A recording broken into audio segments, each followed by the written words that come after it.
అసలు నేను అడుగుతున్నా, నువ్వు 19 నెలలైంది నీ గవర్నమెంట్ వచ్చి, 19 నెలల్లో ఒక ప్రాజెక్ట్ పూర్తి చేసినావా? ఒక్క చెరువు కట్టినావా? ఒక్క చెక్ డ్యామ్ కట్టినావా? ఒక్క ఎకరానికి నీళ్ళు ఇచ్చినావా మిస్టర్ రేవంత్ రెడ్డి? ఒక్క ఎకరం, 1 ఎకర్. 18 నెలల్లో ఒక్క చెరువు దవ్వలే, ఒక్క ప్రాజెక్టు పూర్తి చేయలే, ఒక్క ఎకరానికి నీళ్ళు ఇవ్వాలి. నువ్వు చేసింది ఏమున్నది? పెద్దవాగు కొట్టుకపోయింది, ఆయనత ఎస్ఎల్బీసీ కుప్పగూలిపోయింది, పాలమూరు ప్రాజెక్టులో pump house Vattem pump house మునిగిపీకింది. గింతే నువ్వు చేసింది. కూలగొట్టినావు, మునగొట్టినావు, తెగ్గొట్టినావు, పెద్దవాగు తెగ్గొట్టినావు, ఎస్ఎల్బీసీ టన్నల్ కూలగొట్టినావు, వట్టెం నువ్వు మునగొట్టినావు. గింతకు మించి నువ్వు చేసింది ఏంది రేవంత్ రెడ్డి? ఏందో పీక్ పొడిచినా అని మాట్లాడుతావు. అన్ని నోరు తెరిస్తే అబద్ధాలే. అరే ఏమన్నా చెప్పడానికి లేకపోతే వినటానికన్నా బాధ అవుతుంది భయ్, సిగ్గుండా. ఇది అంటారు చూడు, అట్లున్నది నా పరిస్థితి. అది వింటుంటే ఇబ్బంది అవుతుంది.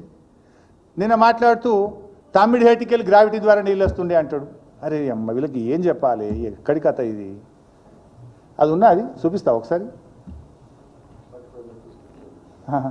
ముఖ్యమంత్రి గారు చెప్తాడు, నీటిపారుదల ఆంధ్రాకు 31,003. నిన్న మాట్లాడండి తమ్మిడి హేటి మీద లేదా? సరే, నేను మీరు అందరు చూసేది కదా, నేను చెప్పేది ఏముంది. తమ్మిడి హేటి కడితే గ్రావిటీ ద్వారా నీళ్ళు వస్తాయి. ఈ డ్రాయింగ్ మీకు కూడా షేర్ చేస్తా. ఇది అప్పుడు నేను ఇరిగేషన్ మినిస్టర్ ఉన్నప్పుడు డ్రాయింగ్. తమ్మిడి హట్టి నుంచి ఎల్లంపల్లికి నీళ్లు రావాలంటే 2 లిఫ్ట్లు ఉంటాయి బాస్. 2 లిఫ్ట్లు, ఒకటి కాదు 2 లిఫ్ట్లు. ఈయన గ్రావిటీ అంటాడు. లిఫ్ట్ 1 74వ కిలోమీటర్ దగ్గర 29 మీటర్ల లిఫ్టు. లిఫ్ట్ 2 92వ కిలోమీటర్ దగ్గర 19 మీటర్ల లిఫ్టు. ఉందా? ఉంది కదా. 2 లిఫ్ట్లు ఉన్నాయి దాంట్లో. తమ్మిడి హట్టి నుంచి ఎల్లంపల్లికి రావడానికి 2 లిఫ్ట్లు ఉన్నాయి. ఈయన మాట్లాడుతూ లిఫ్ట్ లేదు, గ్రావిటీ ద్వారా వస్తాయని. ముఖ్యమంత్రి నువ్వు కొత్తగా ముఖ్యమంత్రి కూడా కాలేదు, ఇప్పటికి ఏడాది అర్థం అయిపోయాయి. ఇంకెప్పుడు నేర్చుకుంటావు? ఇంకెన్ని రోజులు పడుతుంది నువ్వు నేర్చుకోవడానికి? ఏడాది అర్థమైనాక కూడా నీ అజ్ఞానాన్ని బయట పెట్టుకుంటే రాష్ట్ర ప్రజలు ఏమనుకోవాలి నిన్ను? 2 లిఫ్ట్లు ఉన్నాయి కదా. ఇక ఏమన్నా మాట్లాడితే ప్రతిపక్షంలో ఉన్నప్పుడు అంటే నువ్వు ఎటుబాట్లనే చెల్లింది. You are a chief minister, you are in a responsible position, constitutional పోస్ట్లో ఉన్నావు.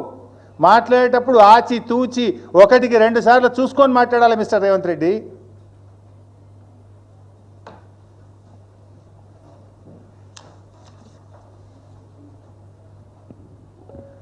ఇక ప్రాణహిత గురించి ఇంకోటి మాట్లాడండి. సరే, ఇదేమో లిఫ్ట్ గ్రావిటీ అన్నాడు. ఇప్పుడేమంటాడు మళ్ళా? అరే ప్రాణహిత దగ్గర మేము ఇంత పని చేసినాము, అంత పని చేసినాం, అసలు ప్రాణహిత కడితే అయ్యేపోతుండే, ఎంత అల్కట్ పని అన్నాడు. అదే ప్రాణహిత గురించి ఇదే రేవంత్ రెడ్డి 2014 అసెంబ్లీలో ఏమన్నాడో చూద్దాం. అప్పుడు కూడా చంద్రబాబు కోసం అన్నాడు. ముఖ్యమంత్రి గారు చెప్తాడు, నీటిపారుదల ఆంధ్రాకు 31,360 కోట్లు ఖర్చు పెట్టినాం, రాయలసీమకు 25,855 కోట్లు ఖర్చు పెట్టినాం, తెలంగాణకు 44,150 కోట్లు ఖర్చు పెట్టినామని. అధ్యక్ష, 1960లో ఖర్చు పెట్టిన 1000 కోట్లకు ఇవాళ పెట్టిన 1000 కోట్లకు సమానమా అధ్యక్ష? ఆయనలో 1,000 కోట్లు పెడితే నాగార్జున సాగర్ కట్టి ఉండొచ్చు అధ్యక్ష. ఈ రోజు 5,000 కోట్లు ప్రాణహిత చేయాలలో ఖర్చు పెడితే కనీసం డ్రాయింగ్స్ కూడా ఫైనల్ కాలేదు, తట్ట మట్టి తీసి పక్కన పోయలేదంటే తెలంగాణ ప్రాంతంలో ఖర్చు పెట్టిన 1000 కోట్ల రూపాయలు ఎవరి జేబుల్లోకి వెళ్ళినాయో ఒక్కసారి ఆలోచన చేయాల్సిన బాధ్యత లేదా అధ్యక్ష? ఇప్పుడు ఎవరి జేబులోకి పోయినాయో రేవంత్ రెడ్డి చెప్పాలి. మరి ఆనాడు కాంగ్రెస్ ప్రభుత్వమే కదా, నువ్వే చెప్పినావు కదా, 4,000 కోట్ల రూపాయలు తీసి ఏది మొబిలైజేషన్ అడ్వాన్సు సర్వేల పేరు మీద ఆ రోజు ఎత్తిరు కాంగ్రెస్ నాయకులు, లీడర్లు. ఆ ప్రభుత్వం ఇచ్చింది. మరి 4,000 కోట్లు ఎవరి జేబుల్లోకి పోయినాయి అని ఆ రోజు మాట్లాడుతున్నావు. ఇవాళ ఏమంటున్నావు నువ్వు? ఆనాడేమో ప్రాణహిత ప్రాజెక్టు 4,000 కోట్లు ఖర్చు పెడితే డ్రాయింగ్లకే పరిమితమైంది, తట్టడి మట్టి ఎత్తలేదు అని ఆ రోజు మాట్లాడినావు. ఇప్పుడు ఏమంటున్నావు? ప్రాజెక్టులను పడావు పెట్టింది బీఆర్ఎస్ పార్టీ.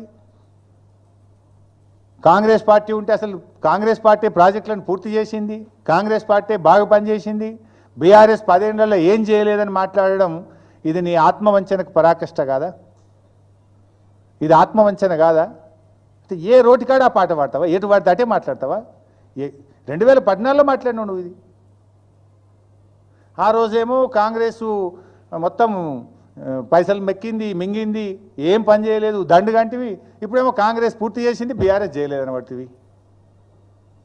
అది నాలుకనా తాటిమట్టనా? నోరా మోరా? మాట్లాడటానికి కొద్దిగానే ఉండాలి. ఇక వీళ్ళ ఉద్దారకం కూడా చూద్దాం ఒకసారి.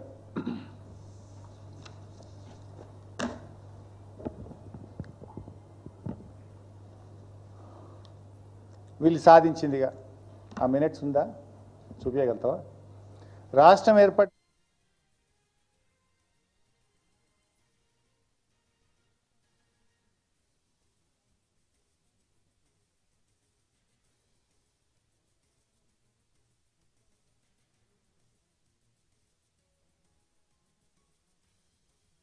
అప్పచెప్పము అని మేము ఆ రోజు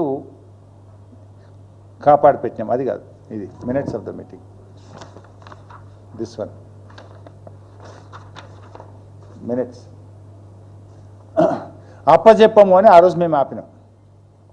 ఆపితే వీళ్ళు రాగానే 17 జనవరి 2024 I will share this document. మీ అందరికి కూడా ఇక్కడ వస్తే వస్తుంది, రాకపోతే నేను మీకు షేర్ చేస్తాను.